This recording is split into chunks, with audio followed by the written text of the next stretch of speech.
Welcome back to National EMTV News. About 2.5 years ago, the member for Samarai Murua, Isi Henry Leonard, raised concerns on the standard of housing that were then being constructed for the Woodlark landowners by Australian company Geo-Pacific Resources Limited, the company responsible for developing the Woodlark Gold project. This is part of the company's relocation program from the Kulumadau village in order to mine resources found in the ground below the village to a new area in order for the mining to begin. Tonight we take a closer look at the landowners' relocation program since the concerns were raised, what the Mineral Resource Authority has done as the government regulatory institution to assist the performance of Geo-Pacific Resources Limited, the mining developer for Woodlark mine.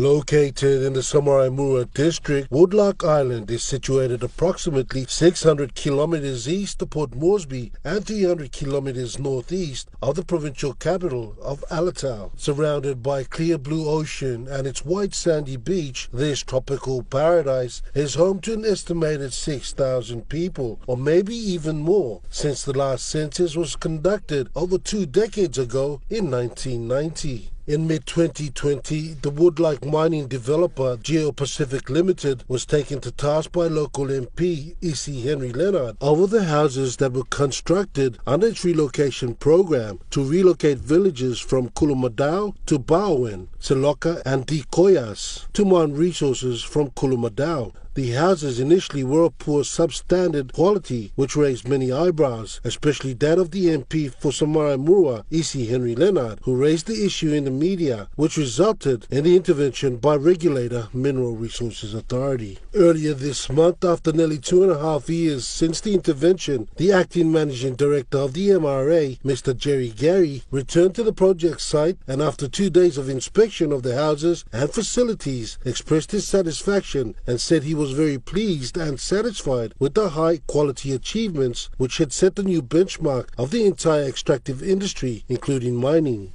I have the privilege to come down to the island myself and to speak to the traditional landowners and see what has happened over the last 2.5 years.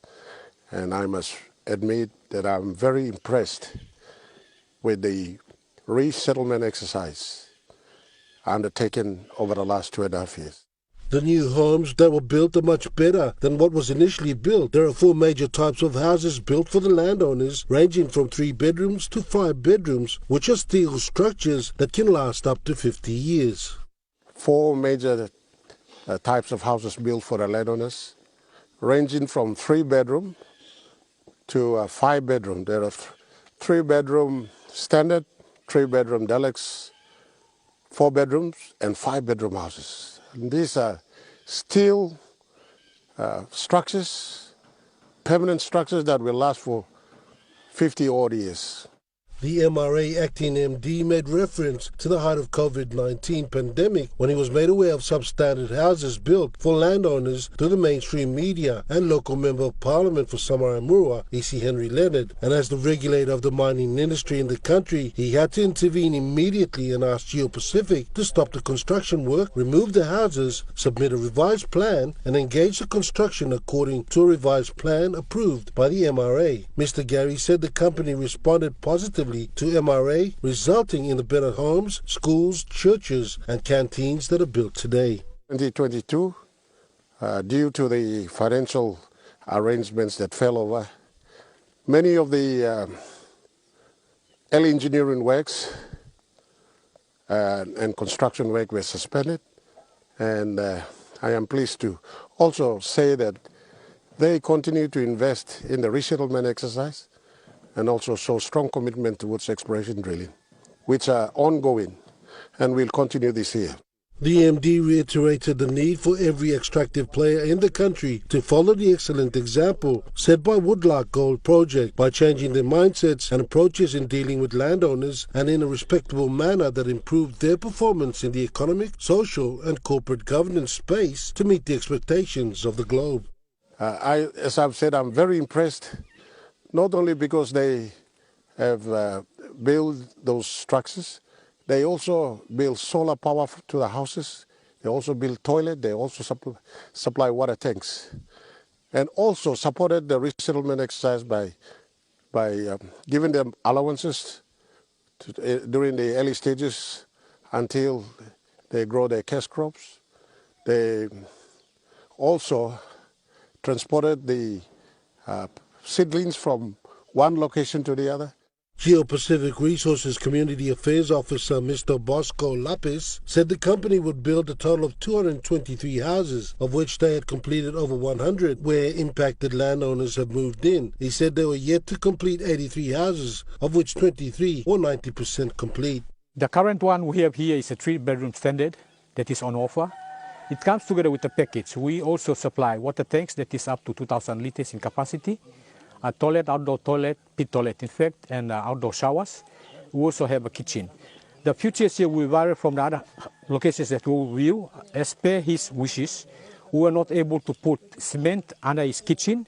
He wanted the cement to go under his house, so you see that there's walling under his house. That's where the slab is, but the slab is supposed to come under the kitchen. Mr. Lapis said the time frame for the completion of the remaining houses would depend on logistical and financial situation going forward. However, he said the project is a priority for the company and that the company would ensure that all houses were delivered.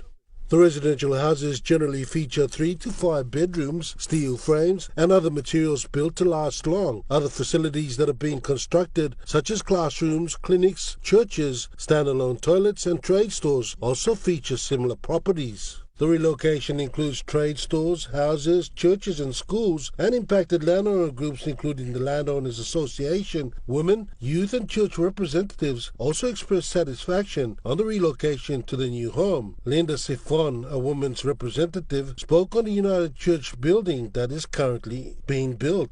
Nowadays it's to be very hard because like we used to, especially the women's fellowship, like we used to walk from the new location back to the old church. But sometimes company used to help us go down and pick us come back. But normally we used to walk. John Jacks also relocated to the new location. He has recently added a trade store under his new home. Yes, of course, we are all happy about the buildings erected by this project. And we all enjoy to live in the type of building now we are on it, and especially the youths. It's difficult for us to, let's say, live together with our parents on the same building, but there's no choice that now some of us, we are very fortunate enough to have our new built house. The younger generation of youth on Woodlark Island are happy to be moving to a new location. Evans, a youth who was relocated with his family, said the young people are happy to be in a new home and area.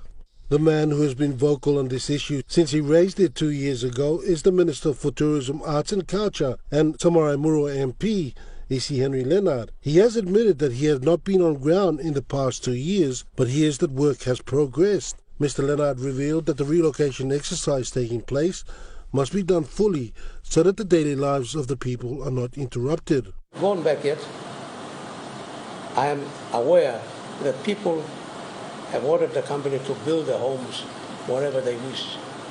But that must stop. Why? Because when the man leaves, when the man pack up and leave, there's no one around to deliver services. The only person who will be around will be the LLGs and also the DDA. The MP raised concerns regarding water tanks and said proper planning must be done before any work can begin at the mine site. But we need proper physical plan. We need a proper physical plan because we are relocating people out from where they were. For so many years, they have been living there since time immemorial, since their ancestors. They've been living at that particular location. And we are now still moving them away from where the original homes were into a new location where it's not a village. The local MP called on the people of Woodlark to work together as one and resolve the issues before he can deliver funds. I'd like to state here that in my budget, I said I will give them $1 million to support the landowners of Woodlark to start up their landowner business company.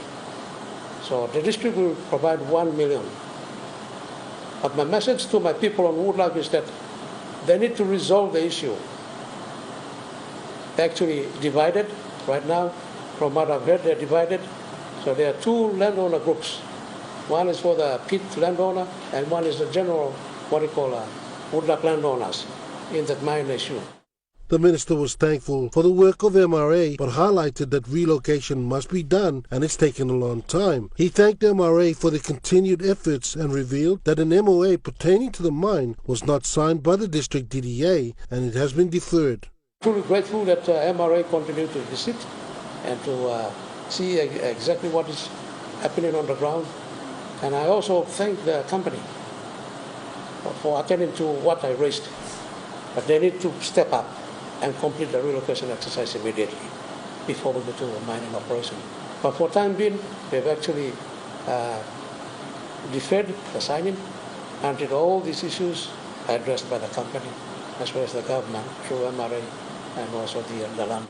The Woodlark Gold Project is an open mine pit being developed in Woodlark Island in the Milne Bay province of Papua New Guinea. Environmental approval for the gold project was granted in 2014 and the definitive feasibility study was completed in November 2018. The project is expected to produce 967,117 ounces of gold over its mine life over 13 years, while the average production during the first 5 years is estimated to be 104,000 ounces of gold. Woodlark Mining Limited is the owner and developer of the project. Geo-Pacific holds a 93% economic interest in WML, which includes a direct interest of 51% and a 42% interest through Kula Gold, in which the company holds an 85% stake.